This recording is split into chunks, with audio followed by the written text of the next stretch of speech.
todas las experiencias con estos fármacos. El rituximab es anti-CD20, no anti-CD60. ¿Ok? Muy bien, vamos a ir con la gota. Es fácil, ¿ok? Pueden ir contestando en el chat cuál será la probable respuesta de este pequeño caso clínico.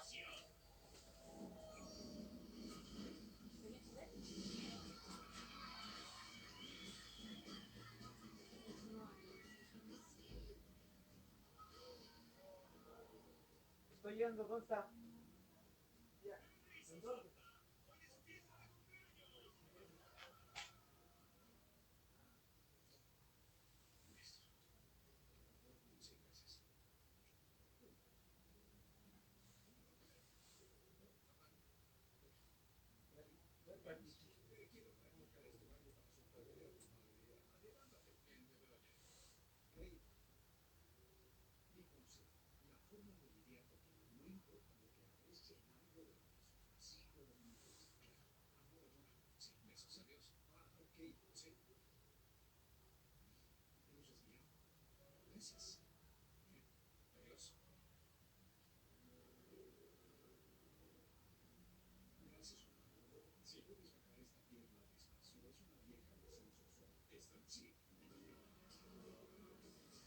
Muy bien.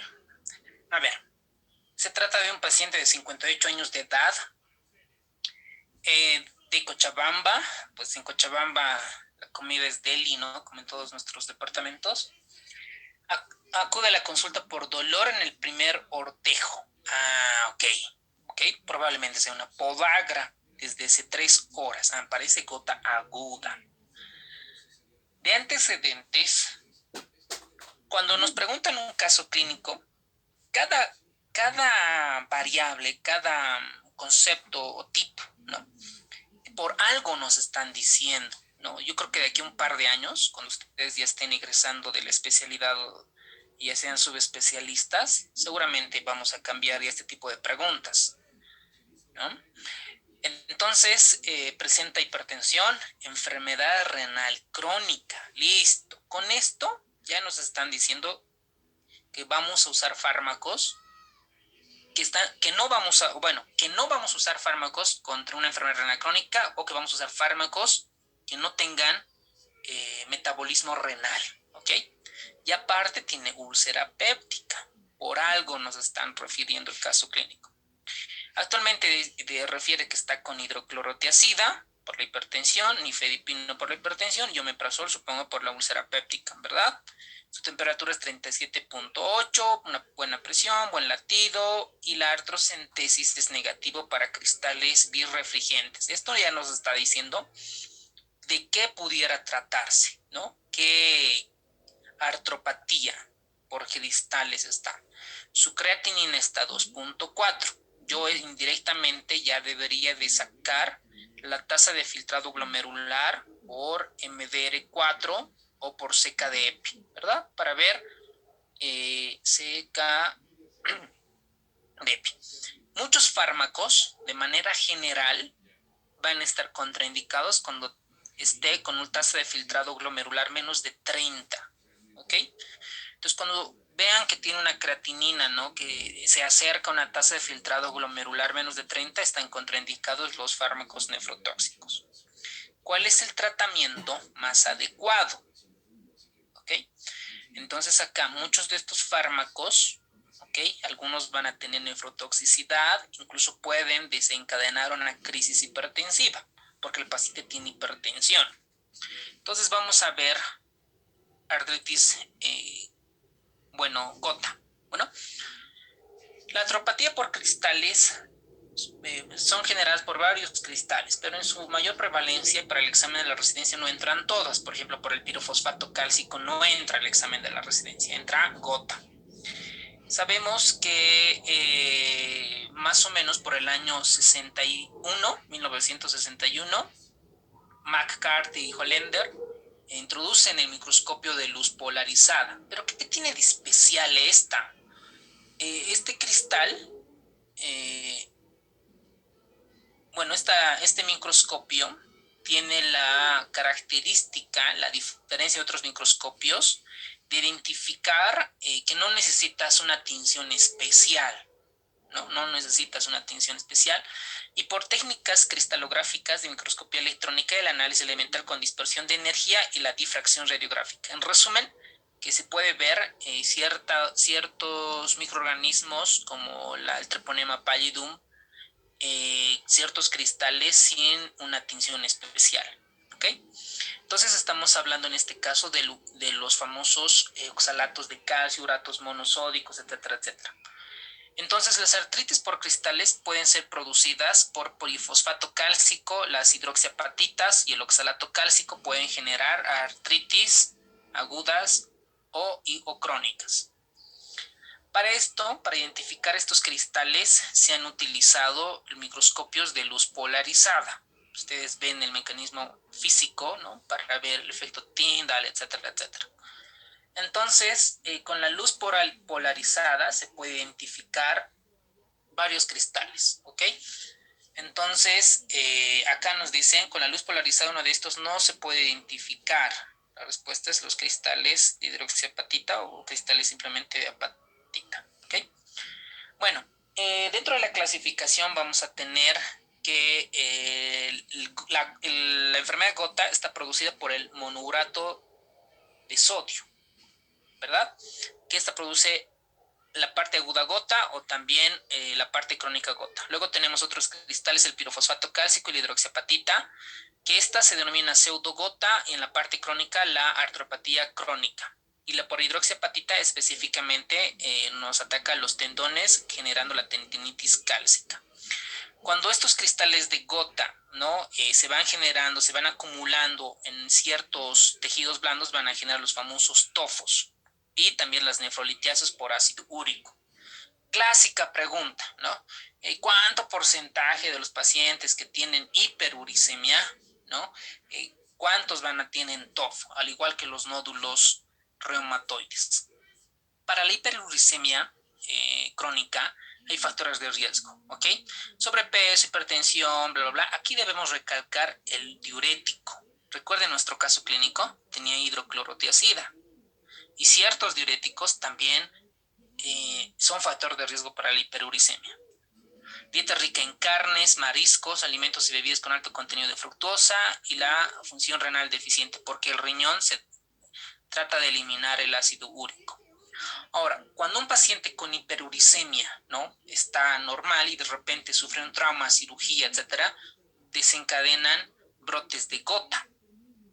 Esta clínica de aere gotosa aguda normalmente suele ser un dolor crónico. ¿Qué refiere a la historia natural de la enfermedad? Este dolor suele ser entre las 12 de la mañana y las 6 de la mañana. ¿Okay? El paciente todo el día estaba en un churrasco, en una parrillada, ¿no? Con cervezas, obeso, sedentario, ¿verdad? Y de repente en la mañana se queja de dolor. Entonces, este dolor normalmente en el 80% de los casos es monoarticular. ¿Ok? Monoarticular, 80%, no se olviden ese porcentaje. Luego, sabemos que la mayor parte de las veces está afectada el primer metatarso falángico, que es esta, ¿verdad? Y esta se la denomina podagra. También afecta otras articulaciones como las dactilitis y los dedos en salchicha. Y normalmente cuando nosotros solicitamos el ácido úrico en la parte aguda, puede estar normal, incluso disminuida, ¿ok? Por la precipitación que existe. ¿Qué otro dato debemos saber? Que la excreción de más de 200 miligramos de ácido úrico en 24 horas posiblemente se deba a mayor producción de purinas. Esto como causas de hiperuricemia. Bueno, ahora, el otro 20% es poliarticular. Entonces, los pacientes refieren fiebre, ¿no? Pueden tener gota por trastornos mieloproliferativos, linfoproliferativos y que reciben fármacos como la ciclosporina y el tacrolimus. Ahora, estas artritis por cristales pueden generar varias de estas manifestaciones clínicas, desde una bursitis, tendinitis, hasta una artritis raquídea. Entonces veamos, el primer episodio puede comenzar por la noche, que tanto de 12 am a 6 am con artralgia o hinchazón, ¿no? ¿Por qué desencadena? Por ingestión, digamos, de aumento de purinas, de proteínas y etanol, ¿no? Por eso se cristaliza. Los cristales de urato monosódico están en formas de aguja, esto a la microscopía, ¿no? Clásica pregunta, ¿qué forma tiene el pirofosfato cálcico, etcétera? Pero como estamos en gota, deben recordar que el urato monosódico tiene la forma de aguja suficiente. Las concentraciones de ácido úrico en crisis gotosa están incrementadas. Mentira. Sabemos que pueden estar normales, incluso disminuidas. Y la excreción de más de 200 miligramos de ácido úrico posiblemente se deba a mayor producción de purinas. ¿Por qué? ¿Qué tiene que ver aquí las purinas? Las bases nitrogenadas, recuerden que son parte de nuestro ADN, ¿no? Recuerden ahí un hélice y el otro hélice. Y dentro de estas están las bases nitrogenadas, las pirimidinas y las purinas, ¿verdad? Adenina, guanina y otras bases nitrogenadas. Entonces, estas bases nitrogenadas pueden tener ciertas alteraciones y tener aumento en la producción de purinas, sin que el paciente sea obeso, ¿no? Con sus churrascos, parrilladas, cerveza, etcétera, etcétera. Entonces, ahí se sospecha, ¿no? Cuando hay aumento más de 200 miligramos de ácido úrico en orina de 24 horas, ahí se pueda ver aumento de la producción de las purinas, ¿ok? Muy bien. A ver, pueden responder esta pregunta, por favor, en el chat.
Ok, vámonos al tratamiento. En agudo, ustedes lo han debido ver en la parte clínica, ¿no? En su clínica, en su centro, en la parte hospital público, privado. El paciente llega con dolor, ¿qué le damos? Diclofenaco, ¿no? 75 miligramos, un naproxeno, ¿no? Pero dice, ¿qué le damos a un paciente que tiene úlcera péptica o que ha tenido antecedente de HDA, por ejemplo, hace un mes? Le damos diclofenaco, naproxeno. ¿Qué le podemos dar para el dolor? O supositorio de indometacina, tal vez. ¿Qué le damos, señores? Indometacina. Vía oral, cápsula, supositorio. Un supositorio de 100 miligramos. ¿Qué opinan meloxicam?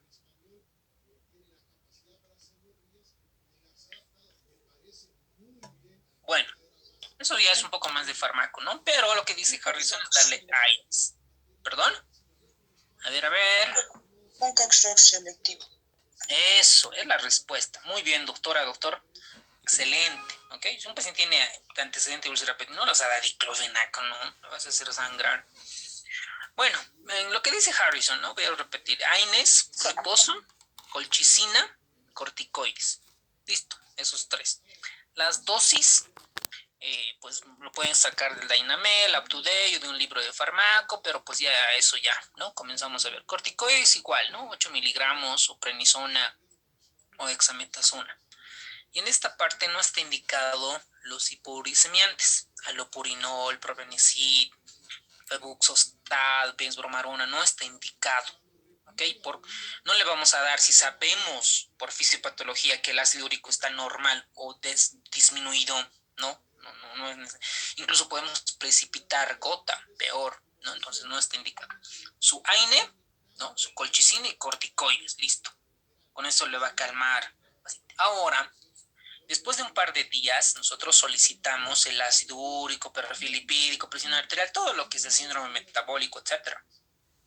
Y digamos que tiene 9 miligramos de ácido úrico. Decimos, señora, usted tiene hiperuricemia, ¿no? Debemos bajar esa hiperuricemia con dieta, ejercicio y fármacos, ¿ok? Y esto es en lo fármaco que vamos a ver para la residencia, ¿ok? Por ejemplo, vamos a tener el allopurinol y el febuxostat. El mecanismo de acción es inhibir la xantina oxidasa. ¿Qué función tiene la xantina oxidasa? Participa en el metabolismo del ácido úrico. Perfecto. Ahora, esto yo voy a inhibir, ¿no? Voy a poner la síntesis del ácido úrico.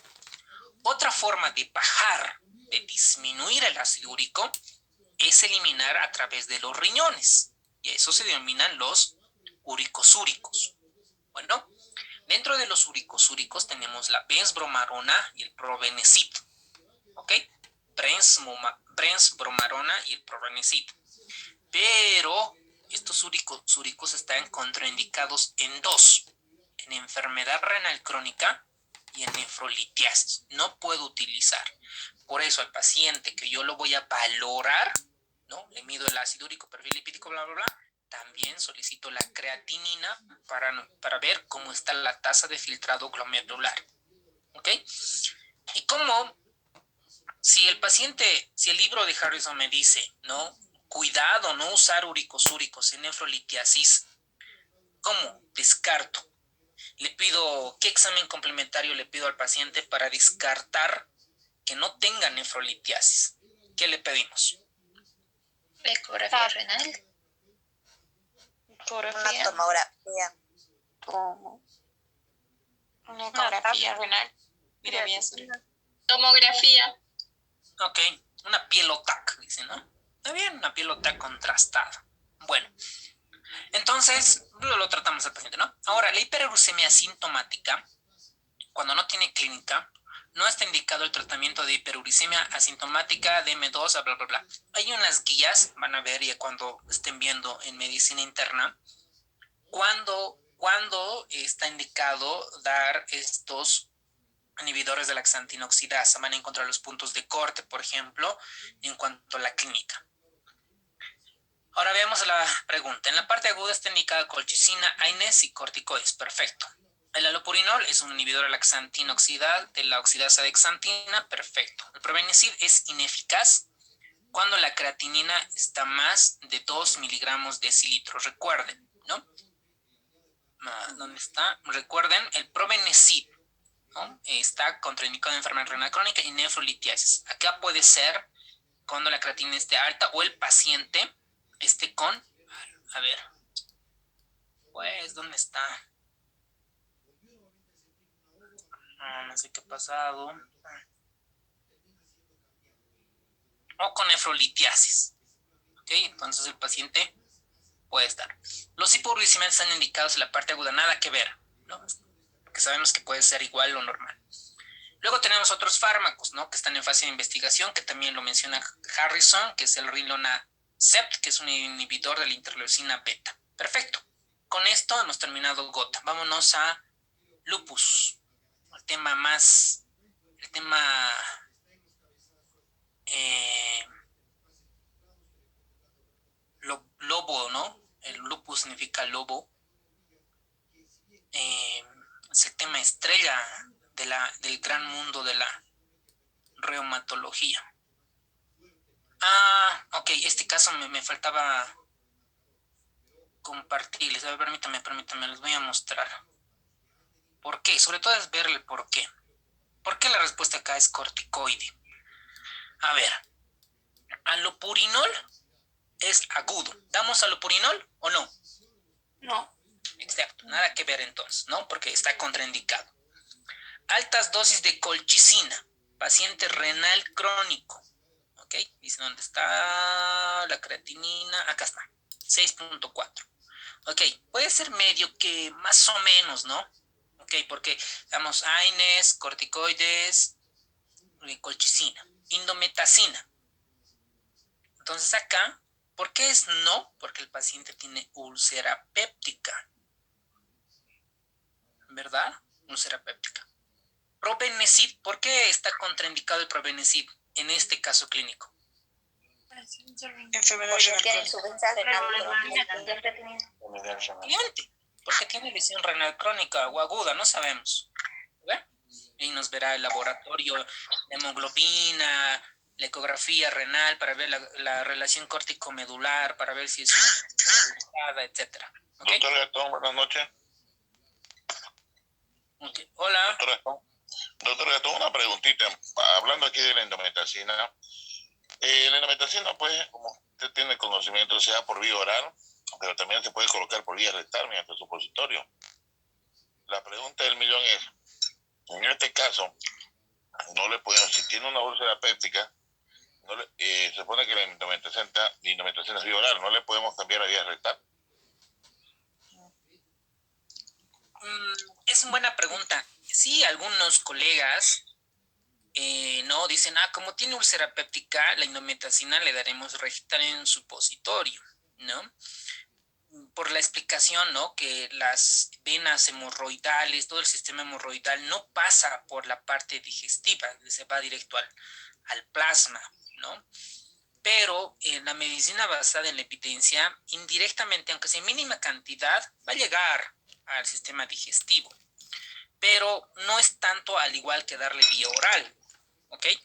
Pero si, digamos, mi paciente no tiene para comprarse un inhibidor del COX-2, meloxicam, digamos, no tiene, y solo tengo en nuestro medio indometacina entre vía oral y supositorio, pues como usted dice, ¿no? Totalmente de acuerdo con usted, doctor. Y muchas gracias por la pregunta. Te damos supositorios. Pero si yo tengo indometacina supositorio y tengo meloxicam, pues mejor le doy meloxicam. Pero acá la pregunta dice, ¿no? ¿Cuál es el tratamiento más adecuado? Corticoides.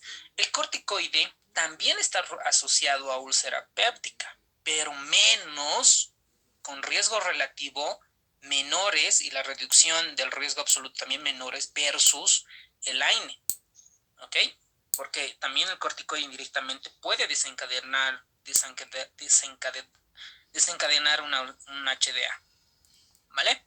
Pero muy buena tu pregunta. Doctor, una consulta. Y en el caso de la hipertensión arterial, o sea, los corticoides también pueden aumentar la presión arterial. Sí. Porque el paciente lo describen hipertenso. Sí. Así es. Esto es clásica pregunta cuando uno está comenzando la residencia, ¿ok? Por ejemplo, mira, yo tengo un paciente con HDA, ¿no? Anoche estábamos ante un paciente con HDA. Y el paciente tenía fibrilación auricular por una cardiopatía reumática, una estenosis, ¿no? Dilatada. Entonces el R1 pregunta, me dice, ¿qué vamos a hacer con la fibrilación auricular? Si descontinuamos los anticoagulantes, la fibrilación auricular, que es crónica, se va a generar trombos y el paciente va a tener un evento vascular de ese tipo isquémico, ¿no? Tiene fibrilación, necesita anticoagulación. Pero el paciente tiene HDA, está contraindicada la anticoagulación. ¿Qué hacemos? ¿No? Igualita su pregunta. le vamos a dar corticoide, pero su presión igual se va a elevar, correcto, ¿no? Por la osmolaridad, la glucosa, etcétera. Totalmente de acuerdo. Entonces aquí viene mucho el riesgo-beneficio. Y eso es ojo clínico, ¿ok? Riesgo-beneficio. Entonces ahí te preguntas y dices, ¿qué lo va a matar primero? ¿Cuál se asocia a letalidad, a mortalidad, a mayor estancia hospitalaria? La hipertensión, se va a morir en ese momento por hipertensión o por la gota que no lo deja ni moverse. Ah, ok. Entonces yo voy a decir, ¿no? Primero voy a tratar la gota, voy a darle corticoide, trato la enfermedad aguda, controlo la presión arterial, como usted bien lo dice, doctora, más estricta, y si me eleva la presión, aumento la dosis de los antihipertensivos. Y si no controlo, le doy otro antihipertensivo. ¿Ok? Más o menos así. Entonces, en ese paciente con HDA y fibrilación auricular es lo mismo. ¿Qué lo va a matar primero? ¿La fibrilación o la HDA? La HDA, porque es agudo. Controlo la HDA por endoscopía, lo esclerosa al endoscopista y a las 48 horas comienzo mi anticoagulación poco a poco y ahí evalúo el riesgo de sangrado. ¿Okay? El Hasbled y otros scores que nos predicen la probabilidad de que pueda sangrar o tener hemorragias en eventos adversos. ¿Ok? Muy buena su pregunta, doctora. Genial para un análisis. Bueno, muy bien. Ok, vamos a terminar con lupus y vasculitis de este gran mundo de la alucinante reumatología. Dentro del lupus, es una enfermedad que hasta ahora en la parte de inmunología y reuma hay mucha investigación, ¿no? Junto con la cardiología, etcétera. ¿Qué vamos a ver? Dentro del lupus es una enfermedad autoinmunitaria, ¿no? O sea, el por qué es un mundo, ¿no? Hay muchos artículos de revisión narrativa y estados de arte que nos van a ver el por qué, ¿no? Y algo que me llama mucho la atención y es que nuestras células no son para siempre, ¿no ve? No son. Entonces nuestras células en el cuerpo van muriendo. Entonces se quedan restos, ¿no? Se quedan restos de ribosoma, se quedan restos de mitocondrias, un pedazo de retículo plasmático rugoso, un peroxisoma, ¿ok? Y nuestro sistema fagocítico mononuclear, nuestro sistema que barre, que limpia estos desechos, no los limpia bien, por alguna razón. Entonces, el sistema inmunológico nuestro dice, ok, voy a comenzar a atacar, a generar inmunidad humoral, inmunidad celular contra este ribosoma, contra esta mitocondria, contra este retículo endoplasmático rugoso, liso, contra este peroxisoma. Listo. Entonces, estos anticuerpos, estas células, van a comenzar a atacar a diferentes órganos. ¿Ok? Entonces esto me quedó pensando, ¿no? Es decir, si nuestro sistema inmunitario pues se puede confundir en cualquier momento, como pasa en la cardiopatía reumática por una faringoamigdalitis postestreptocócica y que ataca las válvulas, ¿no? El mimetismo molecular, celular. Entonces, por esto van a encontrar en los criterios de diagnóstico, y eso es potencialmente posible pregunta de examen, estos anticuerpos, ¿a qué van a ir atacados? ¿Cuánta es la prevalencia, incidencia y especificidad de qué es? Eso suelen preguntar. Por eso dicen que es una enfermedad mediada por anticuerpos e inmunocomplejos. Y alguien dirá, ¿qué es un inmunocomplejo? Estas cositas, ¿no? Estos que se unen, un ribosoma con un anticuerpo, una proteína X que no se pudo eliminarse con un anticuerpo. Eso es un inmunocomplejo. Entonces, dice, ¿no? Y ahí está la medicina preventiva, que es la medicina más barata. Estos autoanticuerpos aparecen antes que la clínica. Recuerden, ¿no ven? Una mujer, ¿no? Dama, y que tiene eritema malar, ¿no? En forma de mariposa, sus cachetes se ponen rojo. Va al sol, rojo sus cachetes, ¿no? Sus pómulos rojos. ¿Por qué? Porque según la fisiopatología es que estos inmunocomplejos, estos anticuerpos, estos ribosomas se depositan a ese nivel y se vasodilatan, se inflaman, ¿verdad? Entonces, 90% de las mujeres en edad reproductiva, prevalencia de 20 a 100 por cada 100.000 mujeres, y más en la raza negra y afrocaribeñas. Es lo que dice Harrison. Entonces, la fisiopatología, pues ya explicamos, ¿no? El generar estos inmunocomplejos, estos pedacitos de proteínas, organelos que no se eliminan. Entonces, sabemos que el 90% son mujeres en edad reproductiva, afroamericanas con más prevalencia, casos nuevos y antiguos. Existen autoanticuerpos antes de que aparezca clínica y es una enfermedad inmunitaria que ataca casi todo el cuerpo. ¿Okay? Entonces, no solamente juega estos inmunocomplejos y la autoinmunidad, sino que también juega la genética, juega síndromes como el Klinefelter, juega los rayos ultravioleta, imagínense, juega los factores desencadenantes, las hormonas. Entonces, es un mundo, ¿no? O sea, no solo el sistema inmunológico, el neurológico, el endocrino, la parte del cortisol, etcétera. Entonces, es un mundo que constantemente van saliendo. Incluso se escriben virus que pueden desencadenar esta autoinmunidad. Es un mundo alucinante.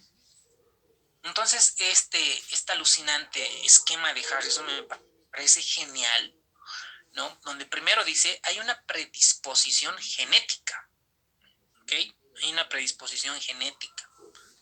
Y en los exámenes de la residencia todavía no han preguntado estos genes, ¿no? Pero están escritos el HLA-D2, por ejemplo, el MSP1, ¿ok? El entorno, ¿ok? Los cambios epigenéticos, es decir, por ejemplo, en la altura, ¿no? Los rayos ultravioleta, ¿qué tiene que ver, ¿no? Entonces, dentro de la fisiopatología se ha descrito que los rayos ultravioleta en las mejillas o en el rostro matan células, ¿no? Los queratinocitos, por ejemplo, y sus organelos, ribosomas, los dejan, ¿no? No, el sistema fagocítico mononuclear no limpia. Entonces, ¿qué tiene que ver acá el virus de Epstein-Barr y así, ¿no? Generan varios estudios. Entonces, sea lo que sea, ¿no?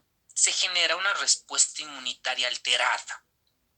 Este antígeno, que puede ser un organelo, ribosoma, algo, ¿no? Activa el sistema inmunológico y va a activar varios, ¿no? El sistema linfocito B con sus anticuerpos, se van a crear los complejos inmunitarios de autoanticuerpos, se activa el sistema de complemento. Este sistema de complemento se deposita en el riñón, se deposita en las mejillas y generan inflamación. ¿Por qué mueren los pacientes lúpicos, señores?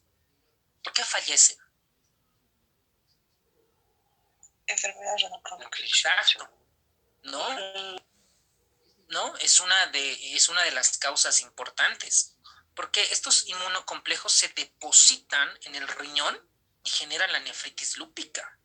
Los pacientes entran en hemodiálisis, se les da inmunosupresores, bajan las defensas, se contagian, ¿no? Hacen neumonías, pielonefritis, bacteriemias y se mueren. Y así genera, ¿no? Enantema, exantemas, nefritis, artritis, leucopenia, afectación del sistema nervioso central, carditis, etcétera, etcétera. ¿Ok? Entonces, para no redundar tanto en esto, vamos a ver los criterios de diagnóstico, los que nos suelen preguntar. El HLA-DRB1, el 1501 es un factor de riesgo descrito. Los alelos, el FSGR2A predispone a la nefritis. Los rayos ultravioleta, como les comentaba, los queratinocitos exacerban el 70% de lupus. Y cuando hay una infección por virus de Epstein-Barr, puede desencadenar lupus. ¿Ok? Entonces, explicando todo esto, ¿no? Retroalimentando lo que ustedes ya han estudiado, estos anticuerpos es preguntable acá en los exámenes de residencia de Bolivia y en otros países. Entonces, pueden contestar en el chat, por favor, esta pregunta.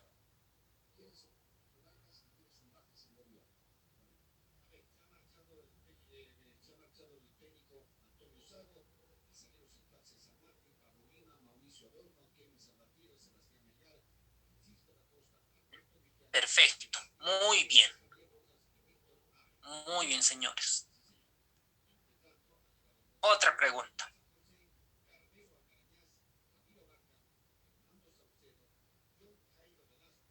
Y acá podemos añadir qué fármaco, ¿no? ¿Qué fármaco antihipertensivo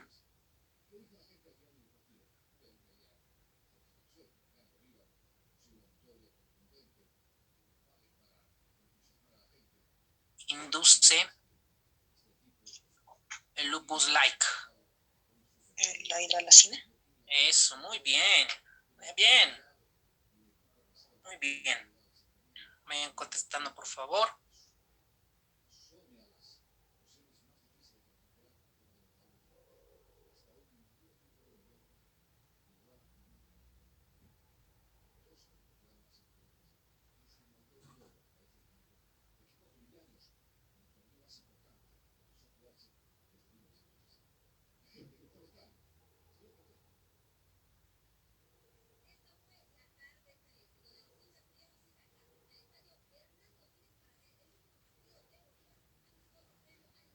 Y la última.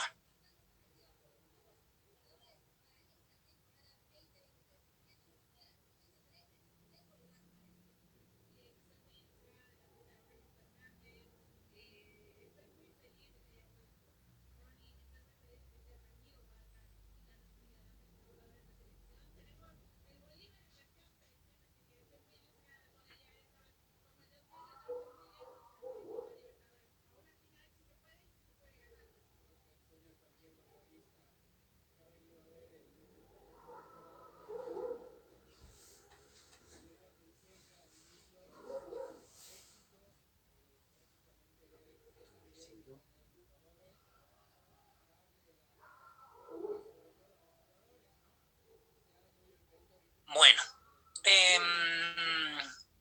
esta tabla debe de estar en su mapa mental o en su resumen. Y pues ya les debe sonar muchas campanas y dominarlo estos anticuerpos. Recuerden, para el examen es lo más prevalente, ¿verdad? ¿Qué es lo más prevalente? Los anticuerpos antinucleares, 98% de prevalencia.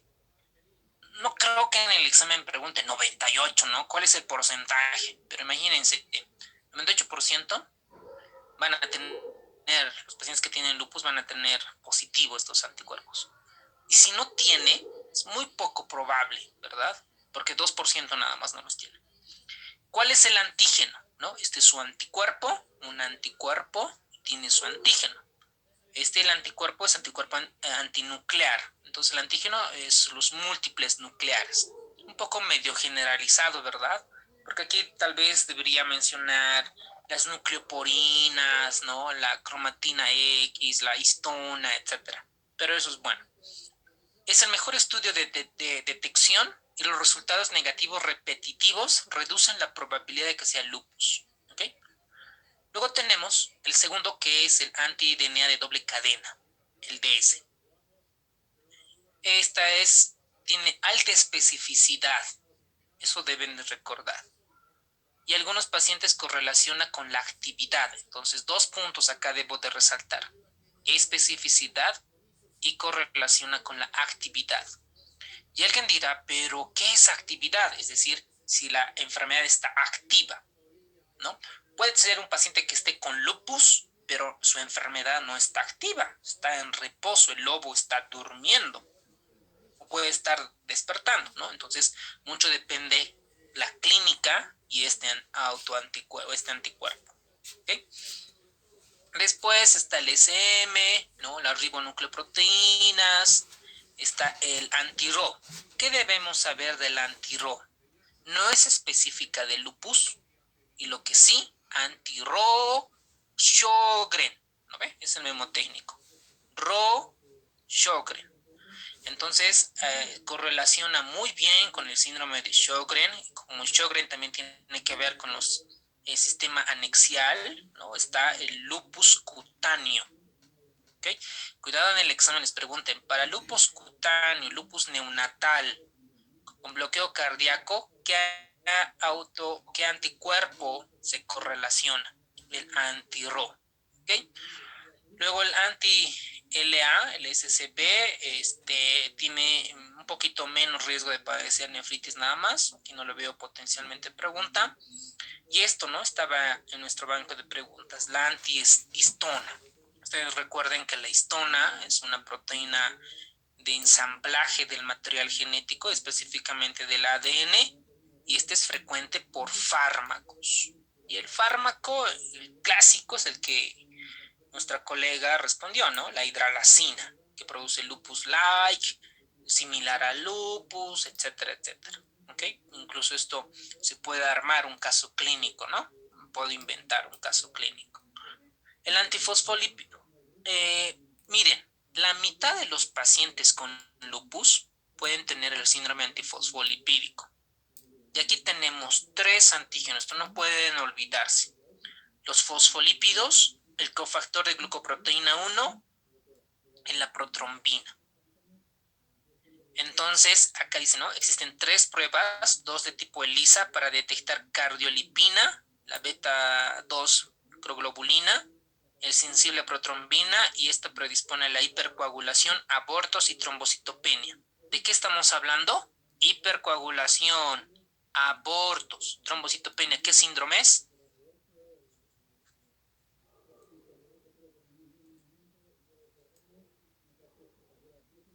Síndrome antifosfolipídico.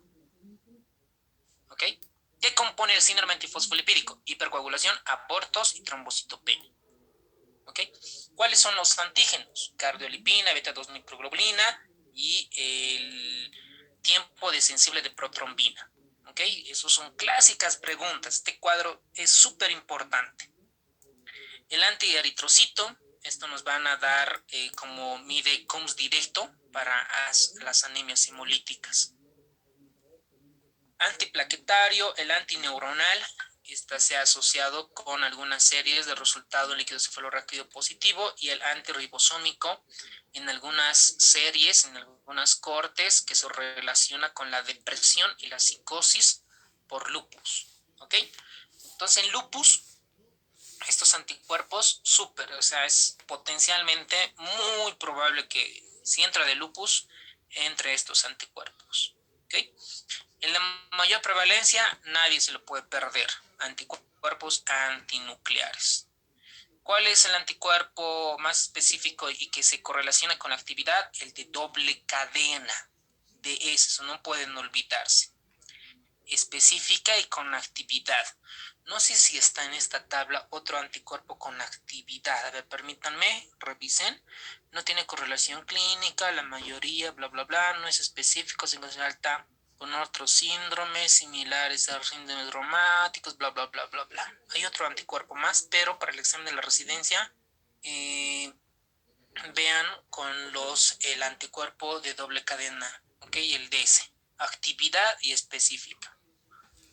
Muy bien. Para fármacos, como ustedes han contestado, antihistona.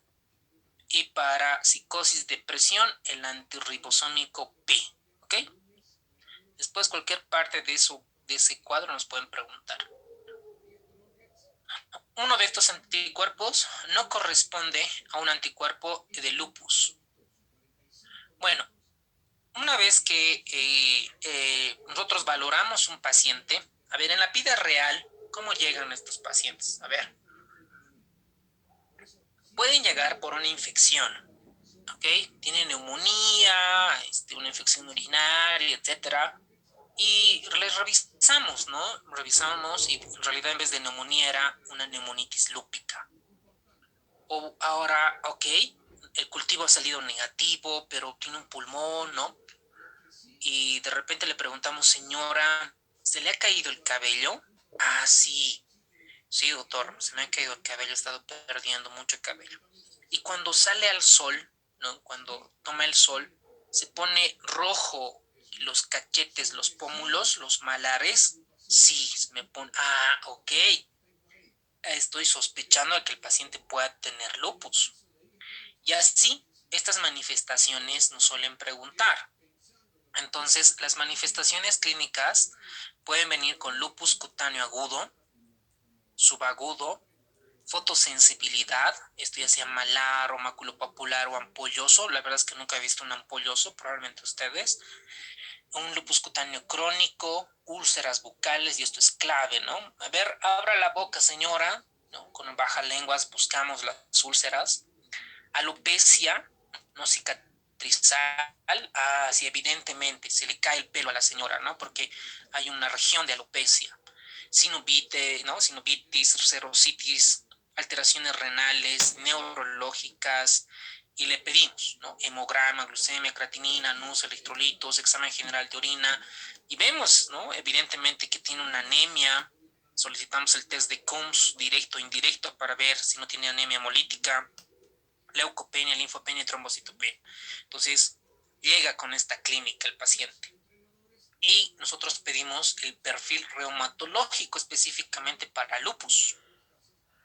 Y vemos, ¿no? Cómo está el ANA, el antidenia de doble cadena, vemos si no tiene el síndrome antifosfolipídico, solicitamos los complementos plasmáticos C3, C4 y las pruebas de Coombs, directa positiva en ausencia de anemia hemolítica. ¿Okay?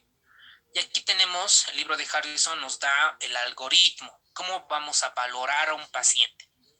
Entonces, un paciente que llega a la clínica o al centro